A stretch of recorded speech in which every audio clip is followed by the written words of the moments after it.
Mike. We're in near Billings Farm. Looks like this bridge is just sort of lost a footing and sort of tipping into the water. It's just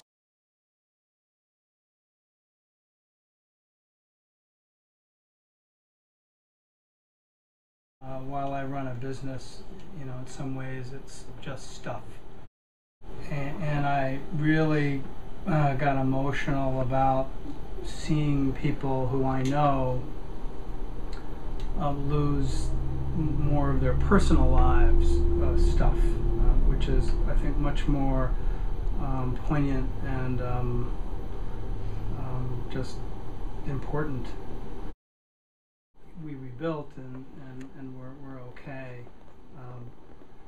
But it's some of the lesser fortunate people that lost many things. We had a staff member that lost a trailer and car and wallet and everything. Throughout this whole thing, that's what struck me more than businesses. You know, the business is my life, of course, but you know, my home wasn't affected, and that was the biggest thing for me. And I had 4 words that were kind of my guidance. I had disaster, devastation, essential, and critical, and they were my matrix. We had a lot of people whose businesses were impacted. They didn't really have a response. They weren't, oh my God, my business is gone. And you know, these are the people who really lost everything. The big thing you look at is loss of life. And for a state of 600,000, plus our visitors that were in the state, and it doesn't come out right when you say it in words. We lost 4 lives. It sounds superficial, and it's not. I mean, it's pretty devastating. But in a storm the magnitude that this was, that's all we lost in lives. We lost a lot of stuff. We lost a lot of time, but you know, we're still here, and that's huge. It speaks volumes for this state and the people in it. I also have been working with a family that lost everything, including the land that the house sat on.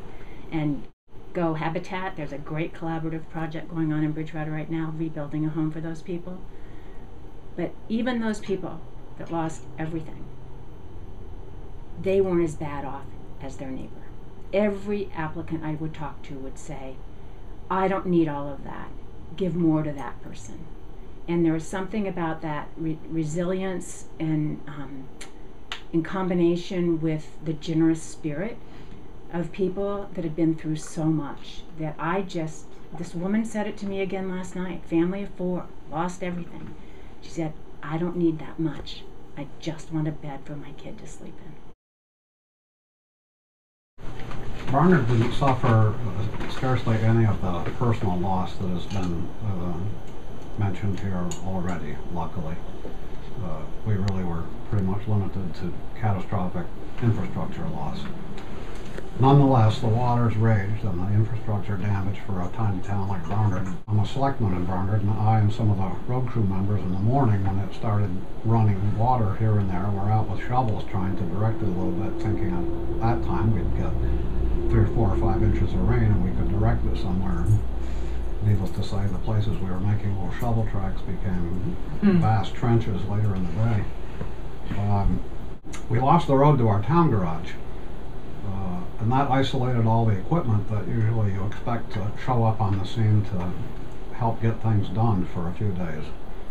The fire station was used as our kind of dispatch center.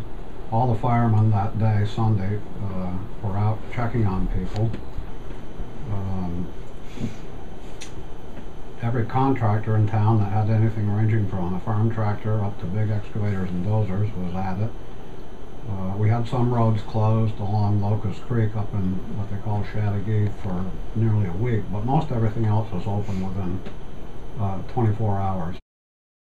The contractors continued to show up, and we got things done, and after about a week had gone by, or a little less maybe, I remember one man saying down at the fire station, I think it was one of the old selectmen, that, you know, it's absolutely amazing. We've got men riding around in trucks laughing and having a beer that haven't talked to each other for 10 years. So that's one of the stories that stayed with me, and I'd like to tell you that spirit has remained in Barnard, but I noticed the other day somebody that formerly didn't wave to me, again, is not waving to me. Maybe 5 days after the storm, when the road to Plymouth was finally open. So we have 3 roads into town and they were all closed. And then the next day we went down to the town hall to try and find out what was happening. And by that time, everybody in the town hall had been having emergency meetings every day for maybe 5 or 6 days, and everyone was pretty tired because we didn't have a road out, so our emergency services had to stay on duty 24 hours a day. And I came back after a vacation full of energy saying, what can I do, what can I do? And everyone said, nothing, nothing. And then somebody said, well, I think a FEMA people will be coming soon, so you maybe just set up an office for them. So we have a school that's not used, and we set up computers, and 2 of us, a second homeowner, and I set up this office and then got lots of volunteers, and we had absolutely no idea what we were going to do. But we turned into the recovery centre for Plymouth, and people like Susan just came every day and said, I have a hole pond. And one day we said, she said, we said, we need a hole punch. And she said, I've got a hole punch. And she walked down to the house, which has got like the whole side missing, picked it up off the shelf, said, here's my hole punch. What I'd like to talk about is not what I've lost, but what I've found. Because what I lost was stuff, and what I have found is kindness and compassion and caring from people not just in the immediate community but all around. Each day I wake up and I think, I'm not going to do the flood today. Every day somebody somehow brings up the storm, or else somewhere in a conversation something comes up that triggers some piece of stuff that I lost that I had forgotten that I had, because I had a lot of stuff. And you know, I don't have it now, and it's all okay, because what I have found from the human spirit is much greater than any of this stuff. So we went up there at noon the first time and stood on the bridge until I said to Dave, I don't feel very safe here. Kept going back and looking, and the water's higher, and the water's higher, the water's coming over the bridge.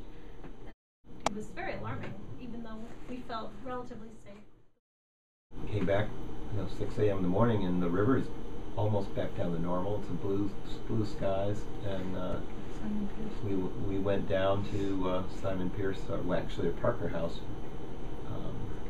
and just started shoveling. I know there was a lot of devastation and people lost a lot of things, but there was this joyousness in the air of all of us working together on that day. Our Governor Shimlin talking with Governor Christie in New Jersey, because they were flooded as well. And Christie said, how are things going? And Shimlin said, well, and Christie said, well, they're kind of slow here, but we're trying to get organized and get things done. And how are things going in Vermont? And Governor Shimlin said, well, they're going pretty quick. And there was a pause, and Christie said, well, how's that? And Shimlin's answer was, everybody owns a backhoe.